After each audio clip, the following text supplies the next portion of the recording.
Today you're signing the bill that overwhelmingly passed in the House and Senate that gives the Bush administration and subsequent administrations the military tribunal option in bringing suspected terrorists to justice. Your administration has been accused of being fascist, violating human rights, ignoring the Geneva Convention, and it's been a fierce campaign against this policy. Why has it been so fierce? I don't know. That's what observers of our society like yourself can help figure out.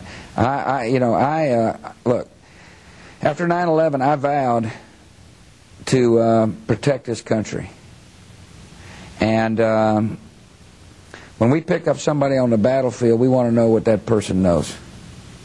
And we can find information without torturing that person. And we have found useful information necessary to protect the American people. As you know, we picked up a fellow named Khalid Sheikh Mohammed. Intelligence folks believe or suspect that he was the person that masterminded the 9/11 attacks. I want to know what he knew in order to prevent another attack. Now, Brian Ross of ABC reported the CIA waterboarded Mohammed. That is, dunked him in water, tied him down, and then that broke him. Is that true? We don't talk about techniques. And the reason we don't talk about techniques is because we don't want the enemy to be able to adjust. We're in a war. Is waterboarding torture? We don't want to talk about techniques. And but I do assure the American people that we were within the law and we don't torture. I've said all along to the American people we won't torture, but we need to be in a position where we can interrogate these people. But if the public doesn't know what torture is or is not as defined by the Bush administration, how can the public make a decision on whether your policy is right or wrong? Well, one thing is that you can rest assured we're not going to talk about the techniques we use in a public forum, no matter how hard you try, because I don't want the enemy to be able to adjust their tactics if we capture them on the battlefield. Certainly the courts. I believe it was necessary to have military tribunals because I ultimately want these people to be tried.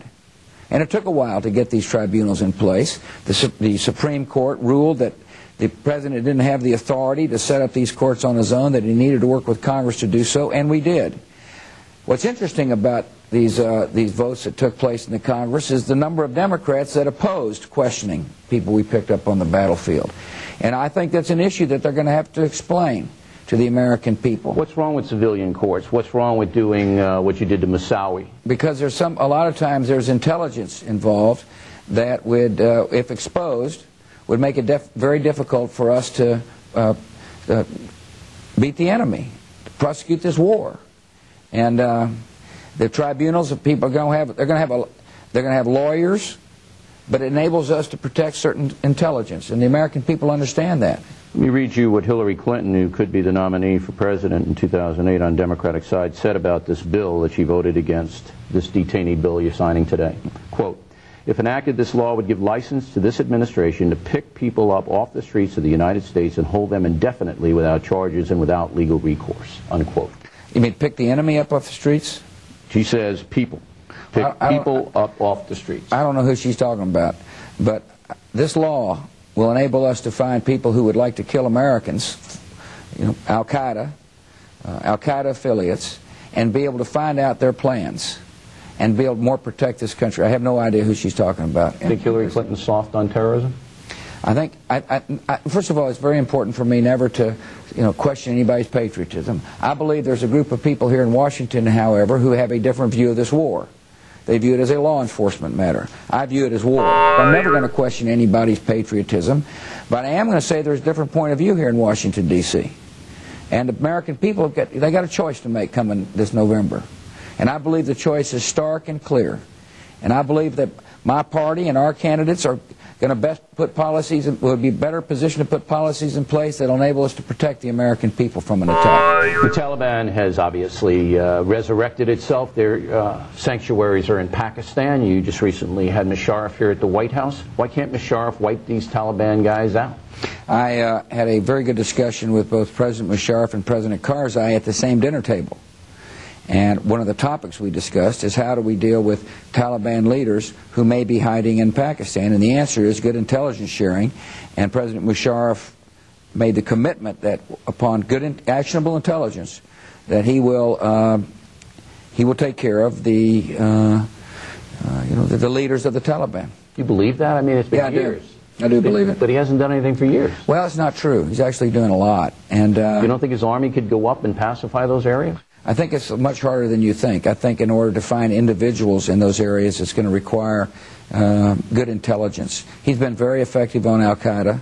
There's still more work to be done on Al-Qaeda, and he understands it doesn't do his country any good to have extremists and radicals inside his country fomenting violence, whether it be inside Pakistan or outside Pakistan.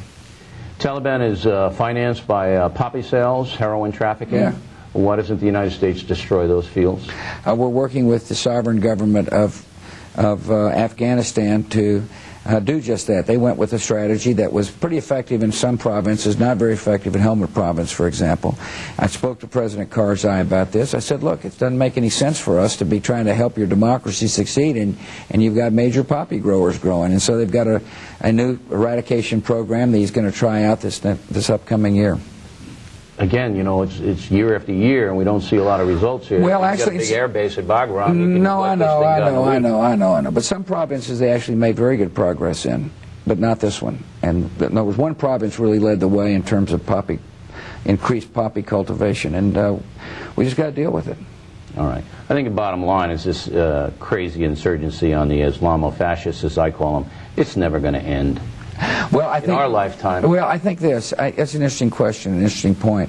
The question is, how do you marginalize them? Right. How do you control them? I think this is the big ideological debate of the 21st century, and that is extremists, Islamo-fascists, as you call them, radicals, aiming to topple moderate people. And it is a massive challenge for the free world and for Muslims who want to live in peace. Sure. By far, the vast majority of people want to have a peaceful existence. But they're scared. Yeah, they're scared. These guys will kill you and your family and every kid you have. In a minute. Cut your head off. In a minute. And that fundamentally that means, what's the U.S. role? Not only will they kill their families, they'll come and kill us. The biggest issue we face for this country is, how do you protect yourself? And our strategy is twofold. One, get on the offense and stay on the offense and bring them to justice. When we find them, bring them to justice. And secondly, defeat their ideology by helping moderate people, particularly in the Middle East, to come up with competing systems that actually speak to people's hopes and aspirations. And I've been widely criticized for promoting liberty, but I believe it works as an antidote to the dark visions of these radicals. And I know this: if the United States becomes isolationist and pulls out, a generation from now, people will say, they lost their way. They forgot what caused America to be created in the first place. They lost their faith in liberty. But in the back of your mind, there must be some Muslims want Sharia. They don't want democracy. They want to be in a theocracy. They want to be told what to do. Some do, but it's a small number compared to the vast majority of people who just want a peaceful way. They want to be able to practice their religion. See, this is not a struggle of religion, in my judgment. This isn't Christianity versus Islam. People in the Muslim world need to look at the United States. We welcome Muslim Americans. They're free to worship the way they so choose. This is a struggle between people who have subverted a great religion to meet their own ambitions and kill. I don't believe religious people kill innocent people. I don't believe that. I believe these are totalitarians who want to impose their vision on others, and they use murder as a weapon to achieve it. And the fundamental question facing all civilized world and facing nations in the Middle East is, can we have systems in place that end up marginalizing radicals and extremists? It's really the call of this generation, Bill. Brutal. Well, it's brutal, but it's necessary. Brutal. It is necessary. Absolutely. And I clearly see the problem. And look, I understand there's a lot of second guessing, because I'm asking the American people and our military and our intelligence services to do hard work. But I believe it's necessary work now, so a generation doesn't have to deal with it in a much more violent form.